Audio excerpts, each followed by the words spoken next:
She pulled out a knife. In front of her stood a cop, gun aimed straight at her chest. One wrong move and she'd be dead. But she didn't drop the knife. She took a step forward. In America, thousands of arrests happen every single day. Most people get it. Screaming at a guy with a gun is a bad idea. Not these people. They scream about lawyers, daddy's private islands, and connections that'll fix everything. And some of them just pull a knife. Today, 9 stories like that, from a kick to the head all the way to a knife against a drawn gun, escalating chaos the whole way. Let's go. 1. The Weed Girl. Ohio night, a bar parking lot. A guy passed out behind the wheel with his foot still on the gas. The car's parked, but not turned off. If it weren't for the parking brake, it would have already rolled into oncoming traffic. Cops pull him out, and he admits it. He was drinking, smoking weed, had no business driving at all. Case closed, right? But then his girlfriend walks out of the bar and sees a cop going through her car. She goes off instantly, screaming that it's her car, that the cop has no right to touch it, whipping out her phone and demanding he explain himself on camera. The cop tries to stay calm. Her boyfriend was driving drunk, the car reeks of weed. That's enough for a legal warrantless search, no permission needed. She's not listening. She yells that weed's legal in the state, that it's her mom's car, that she didn't do anything wrong, and keeps stepping toward the officer, waving her phone in his face. 3 minutes of screaming, threats, and hysterics end with one order: hands behind your back. That's when she decides words aren't working anymore and just kicks the officer in the head.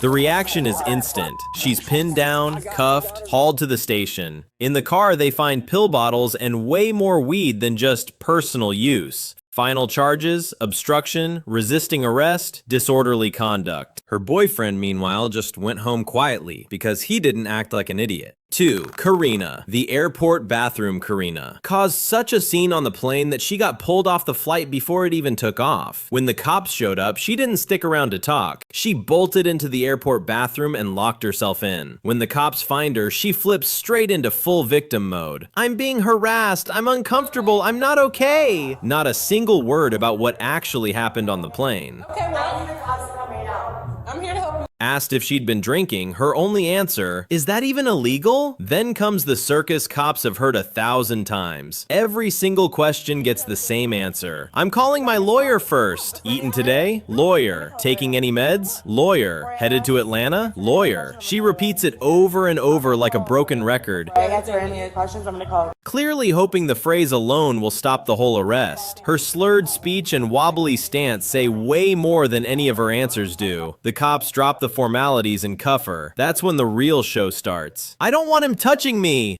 She screams about the male officer, even though a minute ago she wasn't objecting to the arrest at all. I said I don't want him touching me.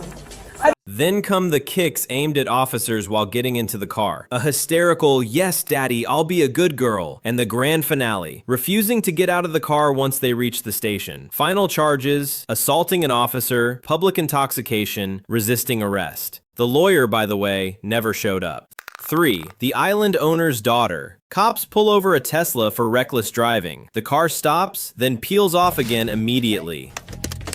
Second stop, she gets out on her own. But the second the officer tells her to walk over to the patrol car, she loses it. "What are you even arresting me for?" When he just says, "Get over here because I said so." Come over here right now. Why? Because I'm telling you. She bolts back to the car and tries to run a third time. This time they catch her and take her down. And now the real show begins. She screams, "Daddy!" like she's being murdered. Even though nobody's being rough with her, it's just standard cuffing procedure on someone resisting. What am I doing? "You don't even know what I did." "I could have killed someone. I could have killed you. You're alive right now." She throws at the officer, completely deadpan, while still thrashing and fighting the cuffs with her whole body. So those lights and sirens mean nothing? We're just out here.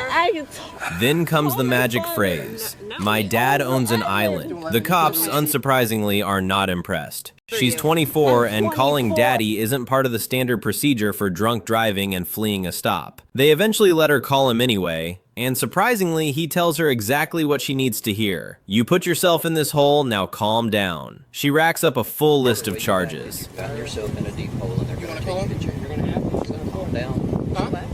DUI, reckless driving, evading police, and resisting arrest with violence. Daddy's Island didn't help this time.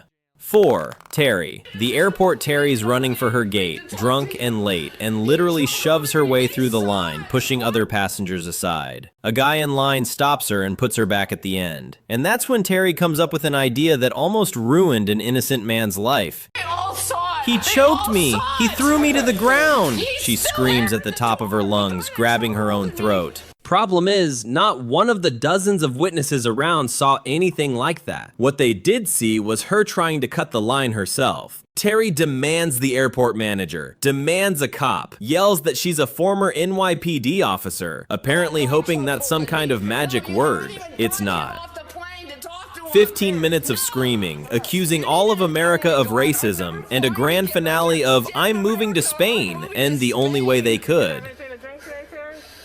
When police finally decide to arrest her, Terry moves from talk to action. While getting into the patrol car, she kicks the officer straight in the face. The hit is hard enough that a second officer's body cam cuts out for a second. Final charges, public intoxication, resisting arrest, and a separate assault on an officer charge. The man she accused of choking her, who never touched her, calmly gave his statement and flew home. Christina Catt. The ex-mayor's wife draws police attention for the second time in one day. She gets kicked out of a bar after shoving other patrons, trying to start fights, and at one point just sitting down in the middle of the floor and kicking her legs on the ground like a toddler. When cops arrive, her main theory comes out. The whole town is targeting her and her husband because they're white. Police patiently explain she's being detained for specific behavior at the bar. People and touch. Fighting, shoving, insults, not her skin color. Christina isn't listening. Meanwhile, she manages to accuse a random bystander who tried to help her of attacking her, literally a minute after he told the cops what a nice woman she was. When it's time for the arrest, Christina flat out refuses to cooperate physically. Her legs go limp, she drops to the ground, bites, demands someone hold her purse, screams that she's being tortured, and officers end up literally wheeling her to the patrol car in a wheelchair because she won't move otherwise.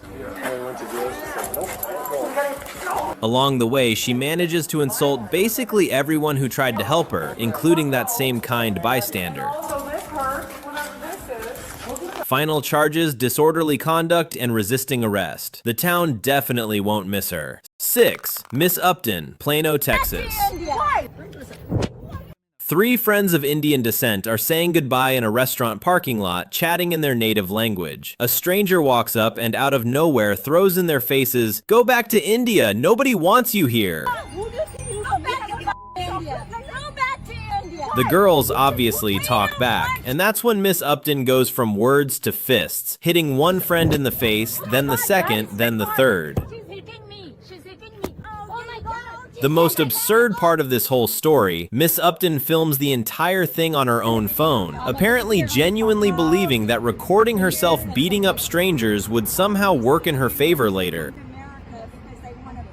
The footage clearly shows her hitting the girls one after another, screaming racist insults and demanding they speak English in our country, while changing her own claimed nationality several times over the course of one conversation. When the victims pull out their phones to film back, Miss Upton suddenly switches tone to, "Sorry, I think I went too far." Then, 10 seconds later, attacks the third girl again, like the apology was just a reload pause. Then she shoves her hand in her bag and claims she has a gun, threatening to shoot anyone who keeps filming her. Luckily, police arrive before things turn deadly. Turns out she doesn't have a weapon at all. She was just scaring people with words. Despite video of her beating 3 people on camera, officers let her go on the spot and only arrest her the next morning. She's charged with making terroristic threats. One of the victims later files a civil suit, telling the court she still wakes up in cold sweats after that night. 7. Jamie Granger, New Mexico. Several drivers report a blue car flying down the highway, nearly colliding with oncoming traffic. An officer hits the lights, the car stops, then takes off again right in front of him. He can't physically chase her at that speed, so he radios the car's description and drives in the same direction, hoping for luck. Luck comes fast. The same blue car turns up in a gas station parking lot. The officer goes inside and asks staff who owns it. Hey man, who just walked in owning that car? The answer? She's in the bathroom.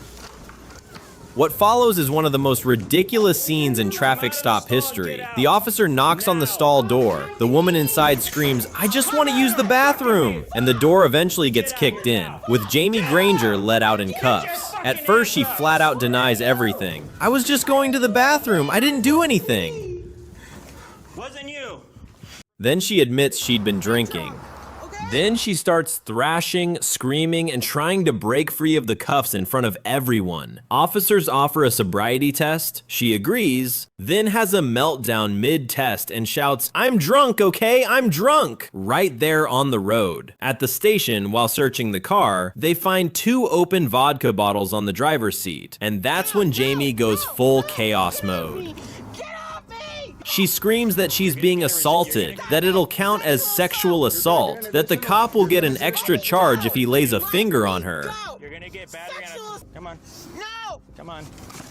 Okay. Let me go!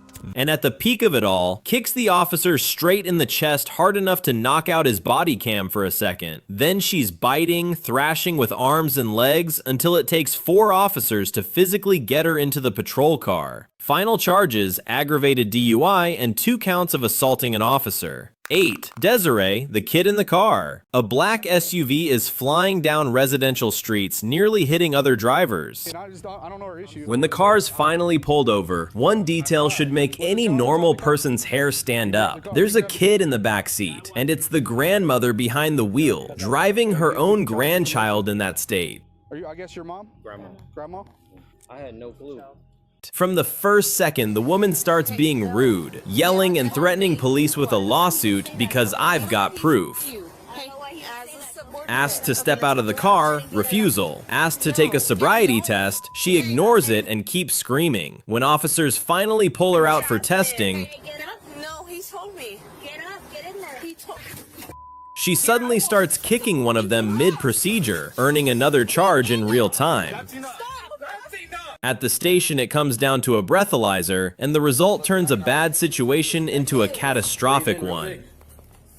Keep going. Blood alcohol level, 0.36%. That's 4.5 times the legal limit. The kind of level where a normal person is at real risk of alcohol poisoning and coma. So Desiree, we're gonna And this go person was now. just driving a kid at speed through residential streets. Okay, that's fine. Just get in there. Shut up. Just get in there. I need you to get...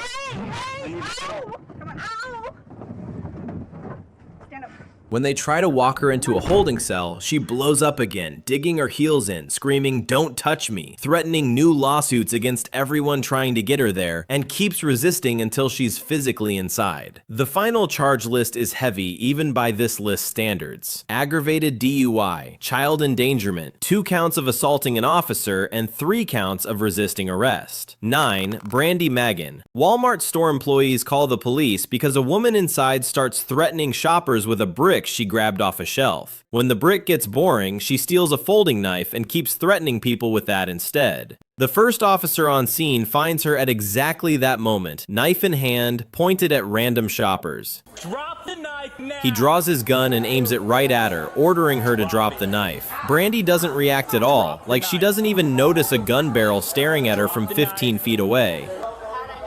Drop it now. Drop the knife, drop it right now, the officer repeats over and over, finger on the trigger, ready to fire at the first sudden move toward him. She just stands there staring at him, knife still in hand, like this is the most normal situation in the world. Only once backup arrives can the first officer switch from his gun to a taser. Dialing back the lethal force before extra firepower is on scene would have been too risky. The taser drops her instantly. The knife flies out of her hand. At the hospital, the reason behind her behavior comes out. She was on meth. having taken over 4 grams right before walking into the store and threatening people with weapons. Given her long criminal record, including robbery, kidnapping, and assault, she's hit with a new charge of aggravated assault with a deadly weapon, up to 5 years in prison and a hefty fine. The only reason this story didn't end in a funeral might be the few seconds the officer had to switch from a gun to a less lethal weapon. Notice the pattern? Not one of them thought she'd lose. Each one had her trump card. Status, daddy, a loud voice, a knife, and each one ended up in the exact same place. Handcuffs and a list of charges. Confidence isn't armor. Smash that like and subscribe. And check out these videos, they're even wilder. See ya!